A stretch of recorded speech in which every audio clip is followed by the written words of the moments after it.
అందరికీ నమస్కారం అండి.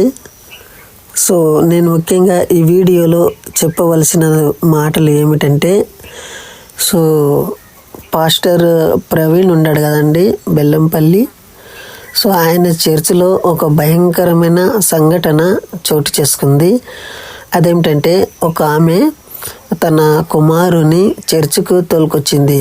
అంటే చర్చికి వస్తే మా కుమారుడు బాగుపడతాడు, అనారోగ్యం పాలైండు కదా, జ్వరంతో బాధపడుతున్నాడు కదా, సో ఈయన బాగుపడతాడని ఒక ఉద్దేశంతో, ఒక నమ్మకంతో ఎవరో చెప్పిన మాటలను బట్టి ఆమె వచ్చింది. సో వచ్చినప్పటికీ ఆమెను ఎవరు పట్టించుకోనలేరంట. ఈ మాట స్వయంగా నేను చెప్పటలేదు, ఆమెనే తన నోటి ద్వారా చెప్పింది. సో ఆమె ఏమంటున్నదంటే, హాస్పిటల్కి తీసుకుపోయి ఉంటే నా కుమారుడు బతుకుతుండేనేమో, సో అనవసరంగా నేను చర్చికి తోలుకొచ్చి నా పిల్లోడి పానము పోగొట్టుకున్నా అని అంటది. అంటే కుమారుడు ఆ చర్చికి వచ్చి అక్కడ ప్రార్థన చేసుకుంటే కూడా ఆయన బ్రతికిలేడు, చనిపోయాడు. సో నేను చెప్పేది ఏంటంటే, అక్కడ ఉన్న నాకు అర్థమైందండి, ఇది నా ఒబీడియన్స్, నా వ్యక్తిగత ఒబీడియన్స్. సో నేను ఎవరిని కించపరచాలని, ఎవరిని ఉద్దేశపూర్వకంగా మనసు నొప్పించాలని నా ఒబీడియన్స్ కాదు. నేనేమిటంటే రియాలిటీ ప్రజలకి వెళ్ళాలి, సత్యాన్ని ప్రజలు అర్థం చేసుకోవాలని అనే ఉద్దేశంతో ఈ వీడియో చేస్తున్నా.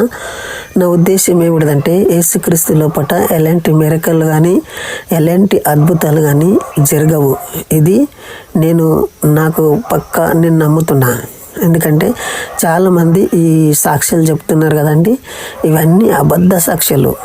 సో ఏమేమో చెప్తారండి, చెప్పని మాట అంతా ఒకటి ఉండలేదు. ఒక ఆమె అంటుంది, మాకు భర్త చనిపోయి 2 సంవత్సరాలు అయిపోయాయి, ఇప్పుడు దేవునికి ప్రార్థన చేస్తే నాకు కుమారుని అనుగ్రహించిండు అంటునని చెప్తున్నారు.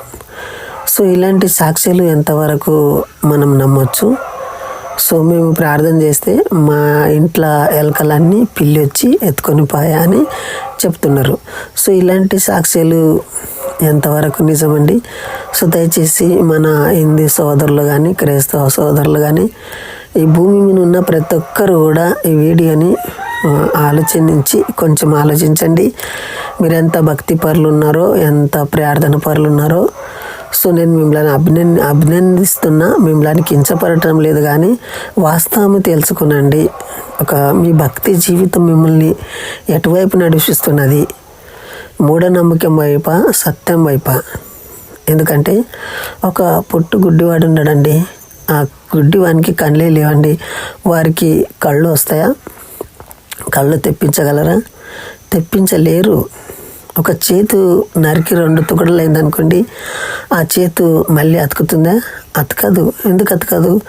దేవునిలో సామర్థ్యం లేదు కాబట్టి అతకదు. ఒక ఆమె సాక్ష్యం చెప్తుంది, ఏమంటుందంటే, నా భర్త నా చెయ్యి నరికితే కూడా ఇక్కడ మళ్ళీ అతకపోతుందంట. ఆమె చెయ్యిని ఆమె భర్త నరుకుతున్నాడంట, 2 తుకడలు అవుతుందంట, మళ్ళీ అతుకుంటున్నదంట. సో ఎంత అన్యాయమైన సాక్ష్యాలు చెప్తున్నారు, ఎంత అబద్ధ సాక్ష్యాలు చెప్తున్నారు.